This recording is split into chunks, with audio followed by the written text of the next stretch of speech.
الخاص؟ بإذن الله عماد عاصي أبو أحمد. على ماذا استندت بهذا الطلب؟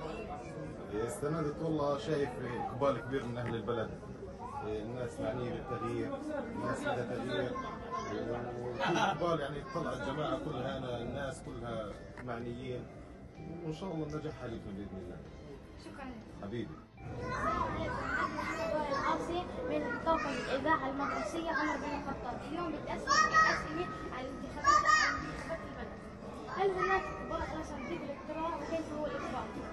إقبال جيد جدا، والناس ما شاء الله همة عالية وبركة هذا البلد ما شاء الله يعني. كيف تقدر النتيجة النهائية للانتخابات؟ أنت بتحكي مين الفائز؟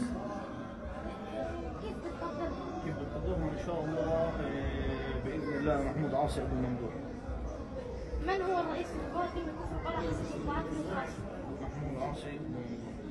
على ماذا استندت بهذا التوقع؟ الاستناد كان على الأصوات وعلى الشغل اللي اشتغلناه وعلى الإحصائيات اللي أحصيناها من خلال الناس اللي معانا ومن خلال القوائم اللي عارضينها. عفوا. السلام عليكم، معك محمد وائل العاصي من طاقم الإذاعة المدرسية عمر بن الخطاب. اليوم جيت أسألك 4 أسئلة عن انتخابات البلد. هل هناك إقبال على صناديق الاقتراع وكيف هو الإقبال؟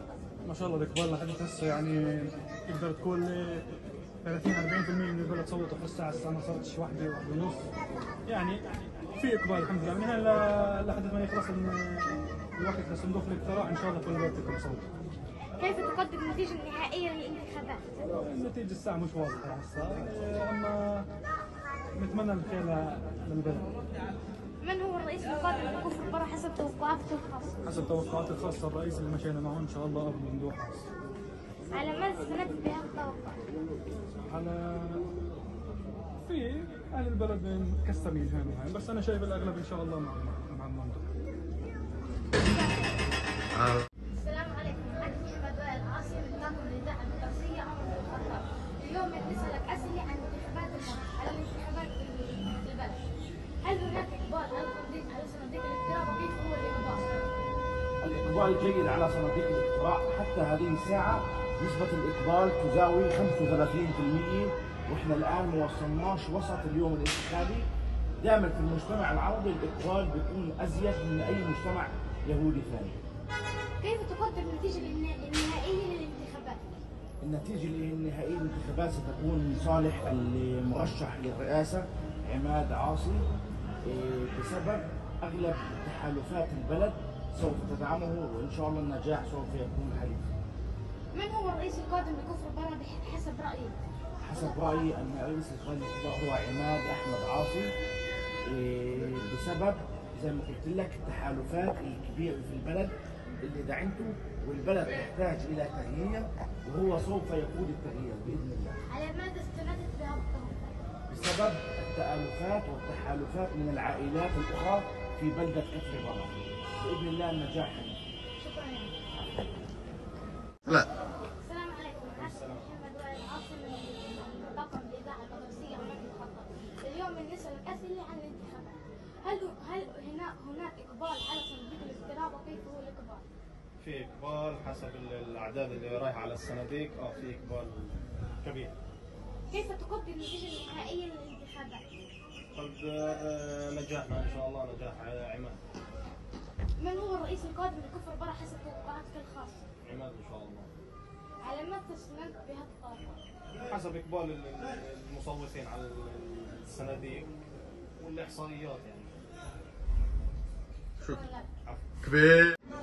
السلام عليكم، معك محمد وائل العاصي من طاقم الإذاعة المدرسية عمر بن الخطاب. اليوم بدنا نسألك أسئلة عن الانتخابات المحلية. هل هناك إقبال على صناديق الاقتراع وكيف هو الإقبال بحسب رأيك؟ أكيد في إقبال قوي. لحد هاي الساعة حوالي 50% من البلد صاروا طالعين.